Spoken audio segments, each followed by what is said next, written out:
विद्युत स्थितिज ऊर्जा। कल अपन विद्युत स्थितिज ऊर्जा के बारे में पूरी जानकारी प्राप्त कर चुके थे। आज का जो अपना अगला टॉपिक होगा वो विद्युत विभव और विद्युत विभवांतर इसको लेकर है। लेकिन अब हम थोड़ा सा रिवाइज करें कि विद्युत स्थितिज ऊर्जा क्या है, क्योंकि जो कल का लास्ट वीडियो लेक्चर बना था उसमें कुछ टेक्निकल एरर की वजह से वीडियो लेक्चर क्लियर नहीं आ रही थी, लास्ट में कुछ आवाज है, तो अपन उसको थोड़ा सा पीछे का रिवाइज कर लेते हैं, जो करीबन 10 या 15 मिनट में मिस्टेक थी लास्ट की। तो देखो, जो अपन विद्युत स्थितिज ऊर्जा देख रहे थे, किसके अंदर अपन ये कह रहे थे कि किसी भी धन परीक्षण आवेश को धन परीक्षण आवेश और धन परीक्षण आवेश को डिनोट करते हैं क्यू नोट से, कि किसी भी धन परीक्षण आवेश को एक बिंदु से दूसरे बिंदु तक लेके आते हैं तो विद्युत क्षेत्र के विरुद्ध लेके आने में जो कार्य करना पड़ता है वो उन दोनों बिंदुओं के बीच में विद्युत स्थितिज ऊर्जा का अंतर होता है। तो इसको हमने कैलकुलेट भी किया था कि जैसे हमारे पास कोई भी एक सोर्स आवेश है यानी स्रोत आवेश है, इसका विद्युत क्षेत्र बाहर की तरफ निकल रहा है और हम क्या करते हैं कि आवेश को बिंदु जैसे R से और P तक लेकर के आते हैं। यहाँ पर इसके लिए मैं अब बिल्कुल भी ये मान करके नहीं चल रहा हूं कि बिंदु P यहाँ से कितनी दूर है और R कितनी दूर है, मैं निर्देश तंत्र नहीं मान रहा हूं, इसलिए मुझे P और R की लोकेशन नहीं पता है। सिर्फ मुझे ये पता है कि ये एक बिंदु P है और ये इधर बिंदु बिंदु R है और इधर का ये बिंदु P है। साथ में देखो, अब अपन करते क्या है कि इन दोनों बिंदुओं के बीच में स्थितिज ऊर्जा का अंतर निकालते हैं। और स्थितिज ऊर्जा भी कौन सी निकालनी है? विद्युत, क्योंकि यहाँ आवेश की बात हो रही है। तो यहाँ हम धन परीक्षण आवेश क्यू नोट को रखते हैं। ये क्यू नोट धन परीक्षण आवेश इसलिए लेते हैं कि ये वाला चार्ज डिस्टर्ब नहीं होना चाहिए, क्योंकि धन परीक्षण आवेश बहुत ही अल्प आवेश होता है जो किसी दूसरे आवेश के ऊपर बल नहीं लगाता, लेकिन खुद बल का अनुभव करता है कि कोई दूसरा इसके ऊपर लगा रहा है, तो ये इसके ऊपर बल नहीं लगाएगा। तो अगर हम इसको लेके भी आएंगे तो फिर ये इसके ऊपर बल नहीं लगाएगा तो ये गति नहीं करेगा, ये अपनी जगह रहेगा। मान लो कि हम अगर किसी आवेश Q को लेके आते हैं और ये बहुत अल्प नहीं था और ये आवेश अति अल्प नहीं है, तो फिर हम इसको लेके आएंगे तो फिर ये भी आगे मोशन करता रहेगा, तो फिर हम इसको लेकर आते रहेंगे और ये भी चलता रहेगा, तो फिर अपन इसकी विद्युत स्थितिज ऊर्जा पता नहीं कर पाएंगे। क्यों? क्योंकि इसकी पोजीशन डिस्टर्ब हो जाएगी। तो अपन ये चाहते हैं कि इसके अंदर डिस्टरबेंस नहीं है, जिसको विक्षुब्ध कहते हैं, कि विक्षुब्ध नहीं होना चाहिए ये। तो इसके लिए हम धन परीक्षण आवेश को लेके आते हैं। तो ये हमने कल देख लिया था कि इधर से लेकर के आएंगे तो हम बाह्य बल लगाते हैं, F बाह्य, और इधर जो बल लग रहा है ये प्लस आवेश है, प्लस आवेश प्लस क्यू नोट आवेश के ऊपर इधर बल लगाएगा, उसको विद्युत बल कह रहे थे, F ई वेक्टर। तो हम यहां से यहां बाह्य बल के द्वारा लेके आते हैं, तो लेके आने में जो काम करना पड़ेगा वो इन दोनों बिंदुओं के बीच में स्थितिज ऊर्जा होगी। तो इसके लिए जो हमें कार्य करना पड़ता है, तो यहाँ देखो हम कैसे कैलकुलेट करें, तो हम इसके लिए समाकलन मेथड यूज करते हैं कि हम जैसे कोई भी एक पॉइंट से दूसरे पॉइंट तक ले आते हैं, यहां से यहां तक, और इस डिस्प्लेसमेंट को मैं dr कहता हूं। यहां पर अगर मैं इसको 0 मान लूंगा रेफरेंस के लिए, तो 0 से यहां तक r होगा, तो इधर आऊंगा तो माइनस का dr, आगे जाता हूं तो प्लस का dr लिखा जाएगा। इसलिए मैं अभी इसमें रेफरेंस नहीं मान रहा हूं, सिर्फ मैं यहाँ के dr डिस्प्लेसमेंट बोल रहा हूं कि इन दोनों का जो मैग्नीट्यूड है वो dr है। तो ये इतना सा डिस्प्लेसमेंट करते हैं तो हमें थोड़ा सा बल लगाना पड़ेगा, और वो थोड़ा सा डिस्प्लेसमेंट है तो बाह्य बल लगाएंगे, तो यहां से यहां तक का जो कार्य होगा वो भी अल्प होगा, और कार्य अल्प होगा तो ऊर्जा भी अल्प ही बनेगी। तो इसके लिए मैं कहूं dw कार्य बाह्य बल के द्वारा, तो F बाह्य डॉट विस्थापन, और विस्थापन कितना हुआ है dr वेक्टर। यहां ये इस बात को नोट करना कि dr हम बाद में जाकर के कभी पढ़ेंगे कि यहाँ 0 है, 0 से ये r, तो इधर का dr, तो फिर इधर जाएंगे तो माइनस dr बोलेंगे। लेकिन अभी हम यहाँ निर्देश बिंदु नहीं मान रहे हैं, इसलिए यहां से यहां तक हम मैग्नीट्यूड सिर्फ dr लेकर के चल रहे हैं, तो वो dr है। और हमने कल ये देखा था कि हम इस धन परीक्षण आवेश को r से बिंदु P तक इस तरीके से लेकर के जाते हैं कि इसके अंदर त्वरण 0 होना चाहिए, और यानी बहुत धीरे धीरे लेके जाते हैं, अर्थात इसके वेग में परिवर्तन 0 हो, और उस कंडीशन में जो कार्य होगा वो स्थितिज ऊर्जा बनेगा। तो अगर a बराबर 0 है, उस कंडीशन में अपन ये कह सकते हैं कि जो F E वेक्टर है वो F बाह्य के इक्वल होगा, लेकिन ये इसके नेगेटिव वैल्यू आएगी साथ में, तो यहाँ पर नेगेटिव साइन होगा। ये हमने कल की वीडियो लेक्चर में देख लिया था। तो अपन यहाँ पर बाह्य बल की जगह ये लिख सकते हैं dw बराबर माइनस का F E vector dot dr vector, ये यहां पर आ जाएगा। तो यहां देखो, कई बार अपन ये भी कर लेते हैं कि डायरेक्टली विद्युत बल के द्वारा किया गया कार्य निकाल लेते हैं कि Fe डॉट dr, और उसको हम कार्य करते हैं।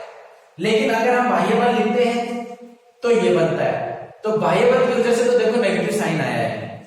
अगर हम डायरेक्टली लिख देते हैं कि dw बराबर वैद्युत बल Fe और विस्थापन कितना हुआ है dr, ये ऊर्जा होती है, ऐसा बोलना गलत है। जो ऊर्जा संचित होती है वो बाह्य बल के द्वारा किए गए कार्य के रूप में होती है। तो यहाँ पर ये कौन सा है, वैद्युत बल के द्वारा किया गया कार्य है। तो वैद्युत बल के द्वारा किया गया कार्य है वो ऊर्जा नहीं होता, वैद्युत बल के द्वारा किया गया कार्य है उसका जो ऋणात्मक मान है वो ऊर्जा बनता है या कार्य बनता है। या फिर मैं ऐसे कह सकता हूं डायरेक्ट कि बाह्य बल, क्योंकि बाह्य बल डॉट दिया फिर इसको सोल्व करना होता है माइनस आ जाता है। तो जब भी एनर्जी कैलकुलेट करते हैं तो हमें ये ध्यान में रखना है कि बाह्य बल काम लेना है। अगर हम संरक्षी बल यानी वैद्युत बल काम लेते हैं तो उसका कौन सा साइन लगा देंगे, माइनस का। तो संरक्षी बल काम लेंगे तो माइनस साइन लगा के एनर्जी ये कार्य निकाल लेंगे, वो एनर्जी बनेगा। अगर बाह्य बल के द्वारा निकालते हैं तो डायरेक्ट बाह्य आएगा, माइनस का साइन नहीं आएगा। लेकिन डायरेक्ट ये यूज नहीं करना है, ये कार्य है वो एनर्जी नहीं बनता है। अब आगे यहाँ देखो, हमें कार्य निकालिए यहां से और यहां तक का कार्य निकालना है। तो जो कार्य है वो एनर्जी बन जाता है, यानी एनर्जी के रूप में स्टोर होता है। तो dw में क्या ले सकता हूं, du, और यह आ जाएगा Fe डॉट dr। हमें क्या चाहिए, इसकी टोटल एनर्जी चाहिए, तो इसके लिए अपन दोनों तरफ क्या कर देते हैं, समाकलन कर देते हैं। तो इसकी जो लिमिट है r की, यानी हम कैपिटल R से कहां तक जा रहे हैं, बिंदु P तक, यानी R बिंदु से P तक, और हम इधर जो एनर्जी है वो R की एनर्जी और लास्ट किसकी एनर्जी बनेगी, बिंदु P की एनर्जी, ये इनका डिफरेंस आ जाएगा। फिर हम इसको लिखें UP minus UR equal to minus का R और ये P Fe वैद्युत बल या संरक्षी बल कहें dr, ये है बिंदु R और बिंदु P, इनके बीच में स्थितिज ऊर्जा का अंतर है। तो स्थितिज ऊर्जा की डेफिनेशन क्या है कि किसी धन परीक्षण आवेश को विद्युत क्षेत्र के विरुद्ध एक बिंदु से दूसरे बिंदु तक लेकर जाने में किया गया कार्य है वो उन दोनों बिंदुओं के मध्य स्थितिज ऊर्जा के अंतर के रूप में संचित हो जाता है, अर्थात विद्युत स्थितिज ऊर्जा कहलाता है। और यहाँ पर शर्त यह है कि हम इस तरीके से लेके जाते हैं कि उसमें जो एक्सेलरेशन है यानी त्वरण है वो 0 होना चाहिए। बाकी अगर हम स्पीड से लेके जाएंगे तो भी एनर्जी इतनी कलेक्ट होती है, लेकिन हम थ्योरेटिकल टाइप से उस एनर्जी को कैसे कैलकुलेट करें, उसका नंबर में वैल्यू कितनी लिखें, उसके लिए ये मेथड है कि हम एक्सेलरेशन 0 मानते हैं। यहां तक हम सोल्व कर चुके हैं। लेकिन कल हमने देख लिया था कि जो एनर्जी और रेफरेंस में दी जाती है कि किसी पॉइंट की एनर्जी कितनी है, तो यहां इसके रेफरेंस में इसकी एनर्जी कितनी होगी, या जहां एनर्जी 0 है, जैसे मैं ये कहूं कि बिंदु ए से बी तक लेके जाने में 10 जूल काम करना पड़ता है, तो इसकी एनर्जी कितनी हुई। तो मान लो कि पहले इसकी एनर्जी 20 जूल थी, 10 जूल काम इसने किया, 20 और 10 कितना हो जाएगा 30 जूल। तो 30 जूल इसकी एनर्जी है, कहां के रेफरेंस में है, तो अपन ये नहीं बता सकते। लेकिन ए के रेफरेंस में बी की एनर्जी कितनी है, तो ए के रेफरेंस में बी की एनर्जी है वो कितनी होगी, 30 में से ये 20 चला जाएगा 10, यानी फाइनल और इनिशियल लेवल का जो डिफरेंस है वो वर्क डन को बता देता है। तो वो हमने किया है। अब हम क्या करें, इस एनर्जी लेवल को हम रेफरेंस के लिए 0 मान लेते हैं, ये 0 होगा। अब देखो यहां से यहां तक जाने में 10 जूल का, 10 प्लस 0 कितना हो जाएगा 10 जूल। तो हम कहेंगे इसकी एनर्जी 10 जूल है। तो इस लेवल की एनर्जी 10 जूल है, किसके रेफरेंस में है, इस रेफरेंस पे, जिसको हमने क्या माना है 0। तो हम किसी भी एक को इन दोनों में से 0 मान लें और फिर दूसरे की एनर्जी है वो डिफरेंस है वो किसी एक की एनर्जी बन जाएगा। तो अपन भी यहाँ पर रेफरेंस मानते हैं और हम सुविधा के लिए रेफरेंस के लिए अनंत मानते हैं कि जो अनंत होता है वहां पर ऊर्जा शून्य होती है, कि U अनंत पर 0। ये हम सुविधा के लिए पहले हम मान करके चलते हैं कि अनंत पर स्थिर विद्युत स्थितिज ऊर्जा है वो 0 होगी। तो विद्युत स्थितिज ऊर्जा है वो 0 होगी। तो इसके साथ में यहां अपन ये कहें कि बिंदु R है वो अनंत पे है, तो ये कितना बन जाएगा UP माइनस U अनंत इक्वल टू माइनस का R से P F E vector dot dr vector. आगे देखो अनंत पे हम रेफरेंस में ऊर्जा को 0 मानते हैं, तो ये ऊर्जा लिखी जाएगी UP इक्वल टू, और यहां देखो R भी कहां होगा अनंत पर, तो माइनस अनंत से P और F E vector dot dr vector, ये अपन लिखेंगे। तो ये आ जाएगी बिंदु P की स्थितिज ऊर्जा। तो हमें बिंदु P की स्थितिज ऊर्जा चाहिए, इसके लिए हम क्या मानकर चलते हैं कि जो इनफिनिटी होता है, तो इनफिनिटी के ऊपर पोटेंशियल एनर्जी 0 मान लो। तो हम ये कहें कि अनंत पर स्थित किसी धन परीक्षण आवेश को बिंदु P तक लेकर के आते हैं, तो लाने में जो विद्युत क्षेत्र के विरुद्ध कार्य किया जाता है वो कार्य उस बिंदु P की विद्युत स्थितिज ऊर्जा कहलाता है, और विद्युत स्थितिज ऊर्जा को U से प्रदर्शित करते हैं। तो बिंदु P की जो ऊर्जा है इन्फिनिटी से बिंदु P तक माइनस Fe डॉट dr, ये फॉर्मूला आ चुका है जो हमने पहले पढ़ लिया था। आज का जो अपना टॉपिक है वो टॉपिक है विद्युत विभव, कि विद्युत विभव क्या है और साथ में अपन ये देखें कि विद्युत विभवांतर क्या है।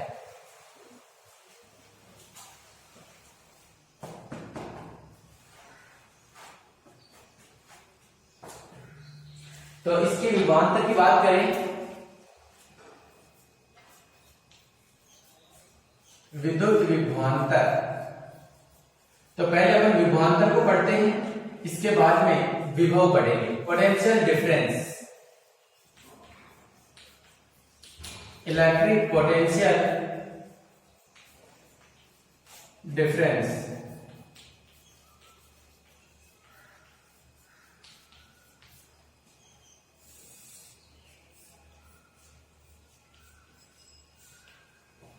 ये हो जाएगा। देखो कि विभवांतर क्या है, तो अब तक जो अपन एनर्जी कैलकुलेट कर रहे थे विद्युत स्थितिज ऊर्जा, वो किसी आवेश Q नोट को लेकर आ रहे थे अपन, तो यहां तक लाने में जो कार्य करना पड़ रहा था वो ऊर्जा बन रही थी हमें। लेकिन साथ में अपन अगर बात करें कि यहाँ जो आवेश आ रहा था, क्या इस आवेश का भी रोल था परीक्षण आवेश का, और इसकी वजह से एनर्जी बन रही थी और Q नोट आवेश की एनर्जी थी। तो जो एनर्जी बन रही थी उसमें इस आवेश का भी रोल था। हम ये चाहते हैं कि जो सोर्स आवेश है इसकी वजह से हमें कोई ऐसी क्वांटिटी मिले कि जिसमें केवल इस Q का ही रोल हो, जिसमें कोई दूसरा परीक्षण आवेश शामिल नहीं होना चाहिए। तो उससे जो एक क्वांटिटी बनती है उसका अपन विभवांतर से यहाँ पर शो करेंगे और उसकी डेफिनेशन भी देखना किस तरीके से बनती है। तो मैं यहाँ ये कहूं कि एक ये स्रोत आवेश है,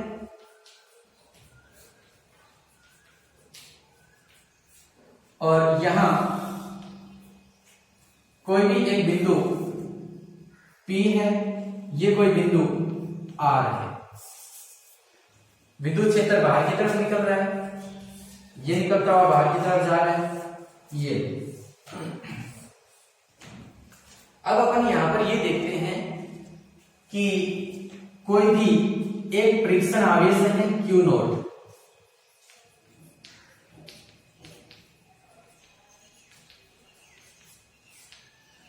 कि अगर मैं Q नोट को लेके आता हूं यहां तक तो एनर्जी बनता है या स्थितिज ऊर्जा बन रहा था। अपन क्या करते हैं की बात कि इस आवेश को लेके आते हैं लेकिन इसकी वैल्यू को एकांक मानते हैं। यानी मैं ये कहूं कि आवेश को मैं ये जो एकांक धन परीक्षण आवेश है, एकांक धन परीक्षण आवेश को विद्युत क्षेत्र के विरुद्ध एक बिंदु से दूसरे बिंदु तक लाने में जो कार्य किया जाता है वह कार्य इन दोनों बिंदुओं के मध्य विभवांतर कहलाता है और विभवांतर को V से लेते हैं। कि जैसे मैं ये कहूं कि Q नोट आवेश है, इसको एक बिंदु से दूसरे बिंदु तक लेके आता हूं, लाने में जो किया गया कार्य W है, वो कार्य क्या बन जाता है? ऊर्जा। तो फिर मैं एकांक धन परीक्षण आवेश को लेके आऊंगा तो किया गया कार्य क्या हो जाएगा? W अपॉन Q नोट, या फिर मैं इसको ये कहूं कि U upon Q note. W को U भी लिख सकते हैं और वही क्या कहलाता है? विभव। और एक बिंदु से दूसरे बिंदु तक जा रहे हैं तो दोनों बिंदुओं के बीच में विभव का अंतर है जिसे अपन यहाँ पर विभवांतर कहेंगे। तो हम जा कहां से कहां तक रहे हैं कि R से P तक, और जो एनर्जी है वो भी क्या है? R से P तक। तो अपन ये लिख सकते हैं। तो इसके बाद में देखो अगर इसकी वैल्यू को कैलकुलेट कैसे करें वो हमें देखना है। तो अपन यहां ऐसा मान लेते हैं कि एक बिंदु यहां से अगर हम थोड़ा सा विस्थापित करते हैं dr तक तो थोड़ा सा लाने में किया गया कार्य, तो जो विभवांतर है दो बिंदुओं के बीच का अंतर है तो विभवांतर Vp माइनस VR, कि यहां से यहां तक जाएंगे तो विभव का अंतर फाइनल माइनस इनिशियल, तो Vp माइनस VR है वो किसके इक्वल होता है? एकांक धनावेश को R से P तक ले जाने में किया गया कार्य, कि R से कहां तक जाना है? P तक, और एकांक धनावेश यानी Q नोट, यही विभव बनता है या विभवांतर है। तो यहाँ R और P दो बिंदुओं के बीच में विभव का अंतर है, वो W R से P तक जाने में किया गया कार्य बटा Q नोट। एनर्जी में सिर्फ R से P तक का कार्य आता था, Q नोट वाली टर्म नहीं आती थी, इसलिए जो यहाँ पर विभवांतर बन रहा है इसमें Q नोट टर्म गायब हो गई है, Q नोट शामिल नहीं होगा। तो Q नोट का डिवाइड कर देंगे तो ये वहां से खत्म हो जाएगा फॉर्मूले में, तो केवल जो टर्म आएगी इसमें Q नोट का रोल नहीं होगा, केवल इस चार्ज Q का ही रोल होगा। तो जो ये टर्म बन रही है इसमें Q नोट नहीं होने से यहाँ पर वर्ड एनर्जी के बजाय विभवांतर दिया गया है, और विभवांतर या विभव होता है वो किसी पॉइंट की ताकत को बताता है। अब यहाँ देखो इसको अपन ये भी लिखें कि Vp minus VR equal to U, R से P तक और Q नोट। या अपन इसको ऐसे लिखें कि final energy minus initial energy, तो फाइनल एनर्जी कितनी है? UP माइनस UR, ये भी विभवांतर का फॉर्मूला है। अपन इसको लिखें कि बिंदु R व P के मध्य विभवांतर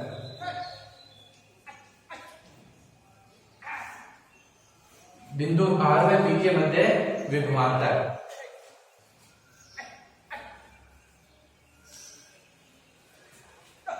अब आगे अपन इसको कैलकुलेट करें कि इसका वैल्यू कितनी निकल के आएगी। तो वही देखो कि जो कार्य है W, तो dW कितना हो जाएगा? बाह्य बल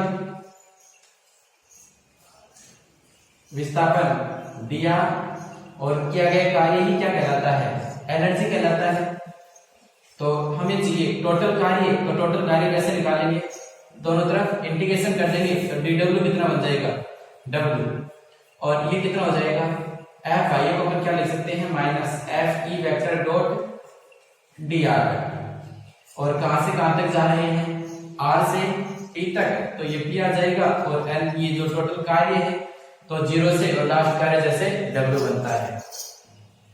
और अपन यहाँ पर ये देखें कि W पे अगर Q नॉट का भाव दे देते हैं तो वो दोनों का क्या बन जाता है, पोटेंशियल डिफरेंस बन जाता है। तो हमें क्या चाहिए, Vp माइनस VR, तो ये कितना हो जाएगा W अपॉन Q नॉट, और W की वैल्यू कितनी है, माइनस का F E vector dot dr vector upon Q not, ये अपन लिख सकते हैं। और कहां से कहां तक जा रहे हैं, R से P तक। तो अपन यहाँ पर ये लिख सकते हैं कि दो बिंदुओं के मध्य जो विभवांतर होता है वो कितना होगा, तो Vp minus VR equal to, यहाँ देखो जो इधर फोर्स लगता है वो फोर्स हमने शो किया था Fe से, और किसी एकांक धन परीक्षण आवेश Q नॉट के ऊपर लगने वाला फोर्स कितना होगा, अपन जानते हैं कि विद्युत क्षेत्र में E वेक्टर बराबर F अपॉन Q नॉट होता है। तो यहाँ से जो F वेक्टर होगा वो Q not into E vector हो जाएगा। तो अपन जो फोर्स है उस पे लिख सकते हैं F vector E equal to Q not into E। तो वहां पर सारी वैल्यू रखिए कि Vp minus VR equal to minus का इन ये R से P तक Fe को क्या लिख सकते हैं, Q not into E vector dot dr vector, और डिवाइड में कौन था, 1 upon Q not. Q not constant है तो ये इससे कैंसिल हो जाएगा, बचेगा क्या, Vp minus VR equal to minus का R से P तक E vector dot dr vector, ये आ जाएगा यहाँ पर। तो अपन यहाँ पर ये कहें कि बिंदु R से और R से P तक एकांक धन परीक्षण आवेश को लाने में जो किया गया कार्य है वो इन दोनों बिंदुओं के मध्य विभव का अंतर कहलाता है, जिसे विभवांतर कहते हैं। तो अपन इसकी जो डेफिनेशन लिखें तो वो डेफिनेशन क्या लिख सकते हैं यहाँ पर,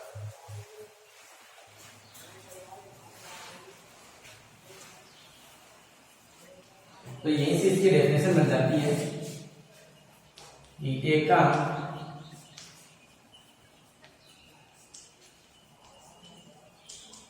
धन परीक्षण आवेश Q नॉट को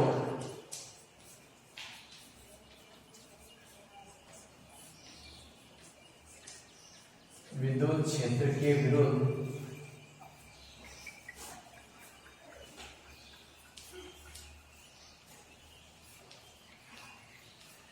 एक बिंदु से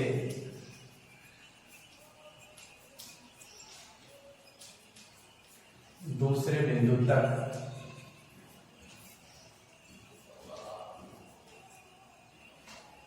लाने में और ये होना चाहिए त्वरण रहित या त्वरण 0 होना चाहिए। इस कंडीशन में लेके आना है, लाने में किया गया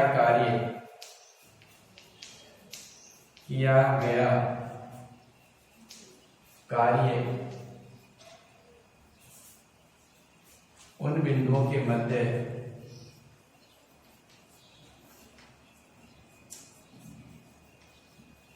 विभवांतर कहलाता है।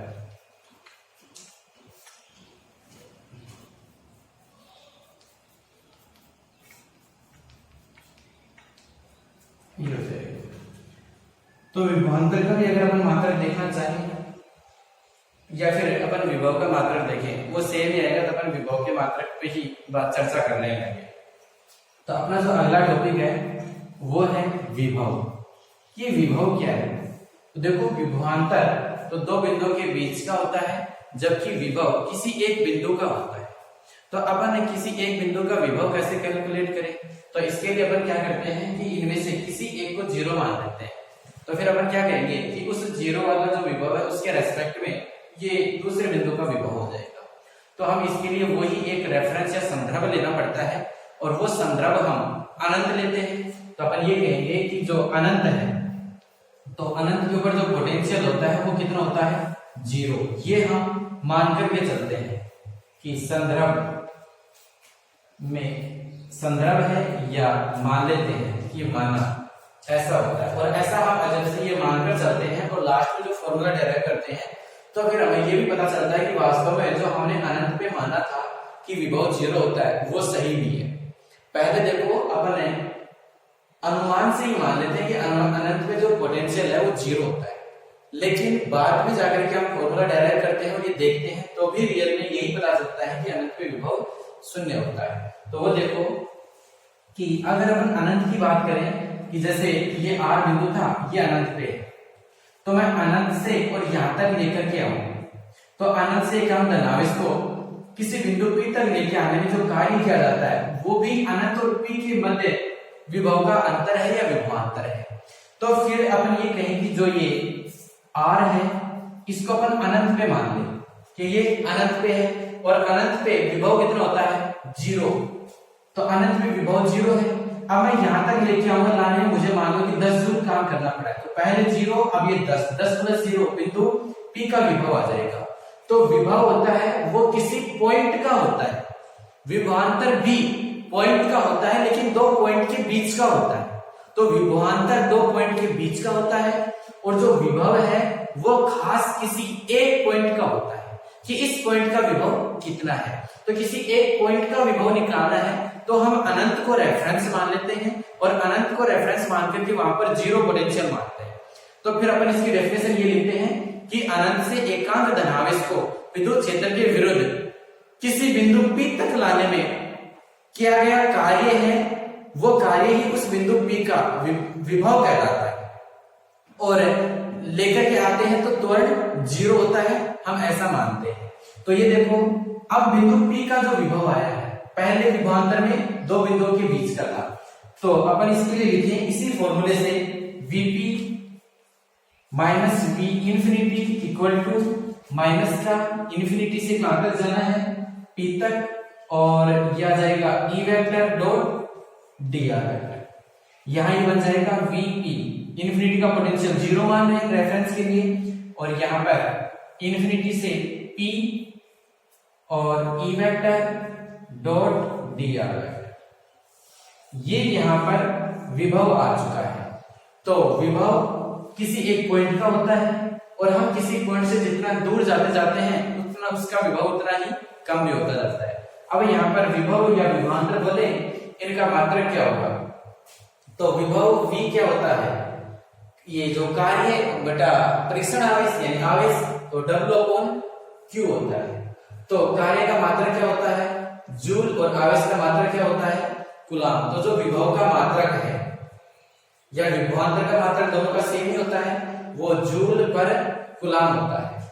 और जो इसकी दूसरा मात्रक भी निकालना चाहिए ऐसा ही पद्धति में ही, वो देखो कार्य है ये जूल और इसको अगर अपन विद्युत क्षेत्र की फॉर्म में कन्वर्ट करना चाहें अपन इसको क्या लिख सकते हैं, यहाँ देखो V बराबर कार्य लिख सकते हैं बल गुणा विस्थापन जैसे x लिख देते हैं यहाँ पर, और ये आवेश Q है, ये क्या है विस्थापन, और ये अपन जानते हैं विद्युत क्षेत्र E बराबर होता है F/Q बल और ये आवेश, और विद्युत क्षेत्र का मात्रक कितना होता है न्यूटन पर कूलाम। तो इसको वहां पर हमने देखा था कि वोल्ट पर मीटर भी होता है। तो जो विद्युत क्षेत्र होता है ये न्यूटन पर कूलाम और विद्युत क्षेत्र का दूसरा मात्रक वोल्ट पर मीटर होता है। तो यहाँ पर भी देखो न्यूटन पर कूलाम, तो इसको अपन क्या लिखेंगे न्यूटन पर कूलाम, और इधर क्या है ये विस्थापन का मात्रक मीटर, और न्यूटन पर कूलाम को अपन क्या लिख सकते हैं वोल्ट पर मीटर। तो ये आ जाएगा वोल्ट पर मीटर इंटू मीटर। तो जो इसका जो यूनिट है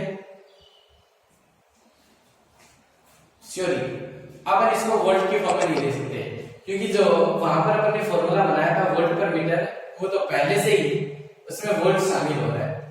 तो अपन जो वोल्ट है ये विभव का जो मात्रक होता है वो वोल्ट ही होता है, यानी अपन ये कहें कि